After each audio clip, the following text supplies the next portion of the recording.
শুভ সকাল বন্ধুরা, কেমন আছো তোমরা? আশা করি তোমরা সকলে ভালো আছো আর সুস্থ আছো। আজকে তোমাদের কাছে নিয়ে এসেছি আমি একদম নতুন একটা ব্লগ নিয়ে এসেছি। তো সকাল সকাল উঠে পড়েছিলাম আর আজকে ওয়েদারটা না ভীষণ ভালো ছিল। আর দেখো খাটের মধ্যে না আমাদের অল্প রোদ্দুর পড়ে, বেশি কিন্তু রোদ ঢোকে না ঘরে, তাই কিন্তু ঘরটা প্রচণ্ড ঠান্ডা হয়ে থাকে। আর এদিকে দেখো শীতকালে তো বুঝতেই পারছো ঘর কিন্তু একটুতে ধুলো হয়ে যায়, আবার কিন্তু ভালো করে পরিষ্কার করে নিয়েছিলাম। খাট বিছনা সব পরিষ্কার করে নিয়ে আর দেখো গুনগুনকে বসিয়ে দিয়েছি খাটের ওপরে, ওকে কিন্তু ফ্রেশ করে দিয়েছি। আর ও খেলা করছে, কিছুক্ষণ আগেই গুনগুন ঘুম থেকে উঠলো। আর যেহেতু নেট দেওয়া আছে তোমাদেরকে ভালো করে ওয়েদারটা দেখাতে পারছি না, বাইরের ওয়েদারটা কিন্তু ভীষণ ভালো লাগছে। চলো গুনগুনকে দেখাই তোমাদেরকে।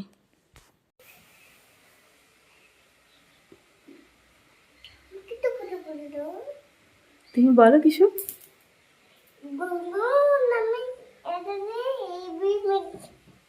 হোলি খেলছি। আচ্ছা, আর কি বলো তুমি একটা বলে দাও। আরে কি করি কাপা। তো দেখতেই পেলে তোমরা গুনগুনকে, গুনগুনের দুষ্টুমিটা। আর আজকে যেহেতু নতুন ব্লগ বললাম তোমাদেরকে, তো আজকের ব্লগটা হচ্ছে আমরা বিকেলবেলা যাব গিজার কিনতে। তো গিজারের দোকানে গিয়ে তোমাদেরকে সবটা বলছি, কি গিজার কিনলাম সবটাই তোমাদেরকে দেখাচ্ছি। আর এই যে দোকানটা তোমাদেরকে দেখাচ্ছি, এইখান থেকে কিন্তু আমরা গিজারটা নিয়েছি। আর জলপাইগুড়িতে কিন্তু ভালোই ঠান্ডা পড়েছে, তো ভাবলাম যে গিজারটা নিয়ে নেওয়াই যাক। কেন গিজার না হলে না খুব অসুবিধাই হচ্ছিলো, আর বারবার করে গরম জল করে করে সম্ভব হচ্ছিল না, তাই ভাবলাম গিজারটা নিয়েই নিই। আর গিজারটা নেওয়ার পরে ভীষণ সুবিধাও হবে গুনগুনের জন্য, তো বিশেষ করে তো গুনগুনের জন্য বেশি সুবিধা হয়। বাচ্চা ছোটো থাকলে একটু গিজার থাকলে বেশি ভালো হয়। তো চলো তোমাদেরকে দোকানের ভিতরটা গিয়ে দেখাই, আর গুনগুনকেও দেখাবো। ওখানে গুনগুন একটু খেলা করছে, জানো তো, ও কিন্তু মলে গেলে বা কোনো দোকানে গেলে কিন্তু ভীষণ দুষ্টুমি করে, তখন সবটাই তোমাদেরকে দেখাচ্ছি চলো। তো আমরা কিন্তু দোকানে চলে এসেছি, এদিকে আমার হাজব্যান্ড কথা বলছে দোকানের সাথে, লোকের সাথে। আর আমি একটুখানি দোকানে ঢুকে একটু বলেছিলাম ওদেরকে যে দোকানে কি ভিডিও করা অ্যালাউ আছে, তো বললো হ্যাঁ করতে পারেন। তো এই সুযোগে কিন্তু আমি ভিডিও করে নিয়েছিলাম। আর গুনগুন দেখো, গুনগুন বলছে মা একটা ভিডিও করে দাও, তো গুনগুনকে একটুখানি ভিডিও করে দিচ্ছিলাম। আর আমরা কোন গিজারটা নিয়েছি সেটাও তোমাদেরকে কিন্তু একটু পরে দেখিয়ে দেবো। এখানে কিন্তু অনেক রকমের গিজার রাখা আছে, অনেক কোম্পানির আছে, হ্যাভেলস আছে, বাজাজ আছে, অনেকগুলো কোম্পানির আছে। তো আমরা কোনটা নিয়েছিলাম সেটাই কিন্তু তোমাদেরকে দেখে দেখাবো। আর এদিকে দেখো অনেকগুলো মাইক্রোওভেন দেখতে পাচ্ছি, আর এগুলো দেখার পরে না ভীষণ ভালো লাগছিলো, তা আমি বললাম আমার খুব ইচ্ছে একটা মাইক্রোওভেনের। তো হাজব্যান্ড বললো ঠিক আছে, এটা এখন নিয়ে নিই, পরে নেক্সটে তোমাকে একটা মাইক্রোওভেন কিনে দেবো। তো দেখা যাক, যখন নেব তখন সেটাও তোমাদের সাথে শেয়ার করব। চলো তাহলে কি কোন গিজারটা নিচ্ছি সেটাও তোমাদেরকে দেখিয়ে দেব।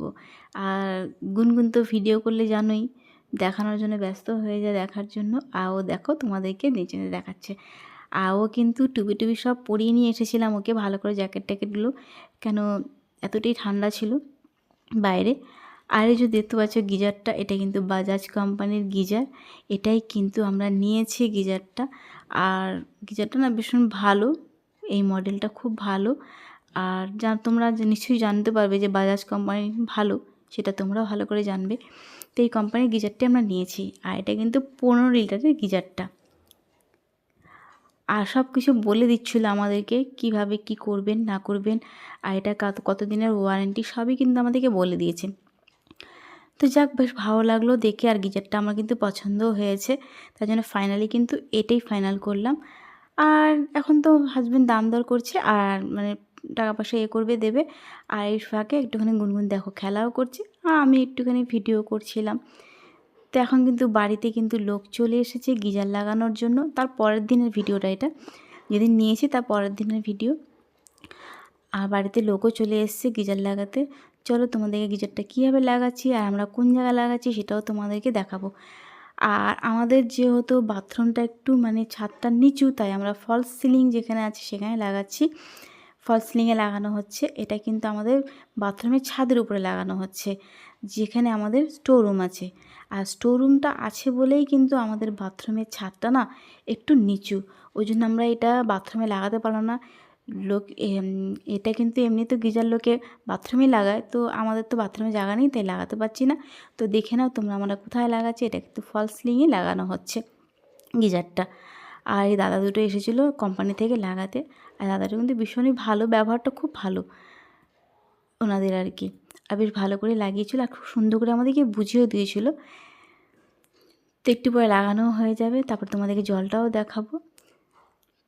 চলো তোমরা সঙ্গে থাকো। তো আমি কিন্তু তোমাদেরকে শনিবার আর সোমবারের ব্লগটাই তোমাদেরকে দেখাচ্ছি। শনিবারে গিয়েছিলাম গিজার কিনতে, আর সোমবারে এসে কিন্তু কোম্পানি থেকে লোক এসে গিজারটা লাগিয়ে দিয়েছিল। তাই শনিবার আর সোমবারের ব্লগটাই তোমাদের সাথে শেয়ার করছি। আর মোটামুটি কিন্তু গিজারটা লাগানো কমপ্লিট হয়ে গেছে, আর একটু পরে তোমাদেরকে দেখিয়ে দেবো জলে হাত দিয়ে জলটা। আর সব বলে দিয়েছিল আমাদেরকে, দোকান থেকে বলেছিল সুইচটা চালিয়ে রাখতে, সবসময় সুইচটা চালিয়ে রাখতে আর কি, তাহলে মানে অসুবিধা হবে না, যখনই খুলবো কল তখনই গরম জল আসবে আর কি। তো আমি বলেছিলাম যে এরকম তো করতে পারবো না আমরা, কেন যেহেতু বাড়িতে ছোটো বাচ্চা আছে, আর গুনগুন তো ভীষণই চঞ্চল, তোমরা জানোই। ও যদি বাথরুমে ঢুকে না সব কলগুলো খুলতে থাকে, তো কলে হাত দিয়ে দিলে তো ওর গরম লেগে যাবে, জলে পুড়ে যাবে হাত। তখন লোকগুলোই বললো, দাদাটাই বললো যে তাহলে তোমাদেরকে সুইচ বন্ধ করে রাখতে হবে, সুইচ খোলার দরকার নেই, যখন লাগবে জল তখনই সুইচটা চালাতে। তো দেখো তোমাদেরকে দেখিয়ে দিই জলটা হাত দিই, আর জলটা না একটুতে মানে 7-8 মিনিটের মধ্যেই না গরম জল চলে আসছে। আর বলে দিয়েছিলো যে ফুল গরম হলে সবুজ বাতিটা একদম নিভে যাবে, তখন একদম ফুল গরম হয়ে যাবে। তো ফুল গরমের আগেই কিন্তু ভালোই গরম জল এসে গেছে। তো যাই হোক, ভিডিওটা তোমাদের কেমন লাগলো অবশ্যই আমাকে লাইক কমেন্ট করে জানাবে। আর খুব তাড়াতাড়ি কিন্তু তোমাদের কাছে নতুন ভিডিও নিয়েও চলে আসবো। তো চলো টাটা, বাই বাই, ভালো থেকো তোমরা।